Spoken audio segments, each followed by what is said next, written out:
જોડિયા તાલુકામાં આવેલ મોરાણા ગામને તારાના ગામ વચ્ચે આદેશ આશ્રમ છે. ત્યાં દર વર્ષે મહાયજ્ઞ થાય છે અને પ્રસાદનું પણ આયોજન કરવામાં આવે છે. બ્રાહ્મણો વિધિપૂર્વક શ્લોક બોલીને આદર્શ આશ્રમે બાપુનું નામ પણ આદેશ હતું ત્યાં પણ ભોજન પ્રસાદનું આયોજન કરેલ છે અને માણસો દૂર દૂરથી ત્યાં પ્રસાદનો લાભ લેવા આવે છે. મહાયજ્ઞમાં હવન-હમ થાય છે અને તેમના પરિવાર સાથે સંતો, મહંતો, ભક્તો બધા હાજર રહે છે અને મોટી સંખ્યામાં લોકો તેનો લાભ લેવા માટે આવે છે. રિપોર્ટર દામજીભાઈ વેકરિયા.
બાપુ, તમારું નામ શું?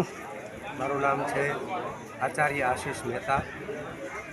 અને ક્યાંથી આવો છો? અમે મોરબીથી આવીએ છીએ અને દર વર્ષે પ્રતિવર્ષ અમે અહીંયા યજ્ઞ કાર્ય કરીએ છીએ. આ જગ્યા તારાણા મોરાણાની ધારે ડેમના કાંઠા ઉપર સંત શિરોમણી બ્રહ્મલીન સંત શ્રી ગીતાનાથજી બાપુની પરમ પવિત્ર જગ્યા છે. જ્યારે બાપુની હયાતી હતી ત્યારે તે પ્રતિવર્ષ બ્રાહ્મણોને બોલાવી, વૈદિક વિપ્રોને બોલાવી અને વિધિવત 3 દિવસનો મહારુદ્ર યજ્ઞ કરાવતા હતા.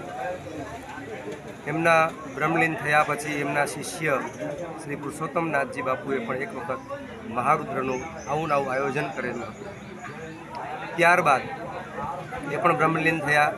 ત્યારબાદ એમના જે સેવકો અને શિષ્યો છે ગુરુના, ગીતાનાથજી મહારાજશ્રીના જે શિષ્યો છે એ શિષ્ય મંડળ ભેગું થઈ બાપુજીની આ તિથિ છે, પુણ્યતિથિ નિમિત્તે પ્રતિવર્ષ આવો એક યજ્ઞ થાય, હોમાત્મક લઘુરુદ્રનું આજે આયોજન કરેલું છે. આમ આ જગ્યા ઉપર નિરંતર વિશ્વ કલ્યાણના હેતુથી, વિશ્વ કલ્યાણ માટે થઈ નિરંતર યજ્ઞ ચાલુ રહે એવી બાપુની ભાવના હતી. અને બ્રાહ્મણો પણ બધા ભાવથી આવી અને યજ્ઞ કરે છે અને ખૂબ જ બધા સહયોગ કરે છે. સેવકો પણ ખૂબ સહયોગ કરે છે અને આ પવિત્ર જગ્યા યજ્ઞની આહુતિઓ દ્વારા અતિશય પવિત્ર બને હજી પણ આગળ મોટા યજ્ઞ થાય એવી હું એક શુભેચ્છા પાઠવું છું. અને તમામ સેવકોને બાપુના આવા આશીર્વાદ પ્રાપ્ત થતા રહે, આવી ઉત્તમ સદબુદ્ધિ બધા જ શિષ્યોને પ્રાપ્ત થતી રહે અને આવા સારા સારા મોટા મોટા યજ્ઞ થતા રહે. અસ્તુ. ધન્યવાદ, આભાર. અને આમાં જે એના શિષ્ય છે એ સેવા કરવામાં ખડે પગે જ છે ને? આમ તો બધાય અહીંના શિષ્ય યજ્ઞના 2 દિવસ પહેલાં આવી જાય. બરાબર. યજ્ઞ થયા પછી 1 દિવસ રોકાય, પહેલાં પણ સાફ સફાઈ કરે, બધી સેવાઓ કરે, બધી વસ્તુ આવે, પછી પાછી એને સોંપવાની હોય, મંડપ સર્વિસ આવે એને સોંપવાની હોય. આમ છેક લગી તમામ શિષ્યો બાપુના એકમત થઈ અને અહીંયા બહુ સારી સેવા કરે. કારણ કે ગીતાનાથજી બાપુ અયાચક વ્રત હતું, કોઈ પાસે ક્યારે પણ માગ્યું નથી. આટલા યજ્ઞ કર્યા, ના કોઈ કોઈ દિવસ એમને ક્યાંય પણ કાંઈ માગ્યું નથી, એમને યજ્ઞ હું કરાયું. તો એને બહુ ઓળખતો હતો જૂના, આદેશ બાપુ રીતે ઓળખાતો હતો. એક હૃદયનો એવો ભાવ હતો કે જે કાંઈ કાર્ય થાય સ્વેચ્છાએ થાય એ ભગવત પ્રિય છે, એટલા માટે પોતે ક્યાંય માગતા પણ નહીં, કોઈ દિવસ માગ્યું પણ નથી. અને હજી પણ એ જ રીતે આ યજ્ઞ પરંપરા એમને ચાલુ રાખી છે. સરસ. ધન્યવાદ ને આભાર. તમને અભિનંદન. જે કથાકાર તમે કથા કરી રહ્યા છો અને યજ્ઞ કરી રહ્યા છો તે બદલ અમે રિપોર્ટર રીતે તમને અભિનંદન અને શુભેચ્છા પાઠવું છું કે આ રીતે કાર્યક્રમ બસ દર વર્ષે કરતા રહ્યો એવું અમે એક આભાર વ્યક્ત કરીએ છીએ તમારો. ખાસ અમારી ભાવના એ છે કે આવા યજ્ઞ પરંપરા ચાલુ રહે, આપણો સનાતન ધર્મ ટકી રહે બસ.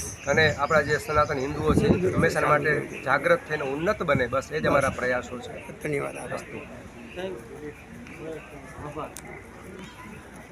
હવે આવ ફેક એમાં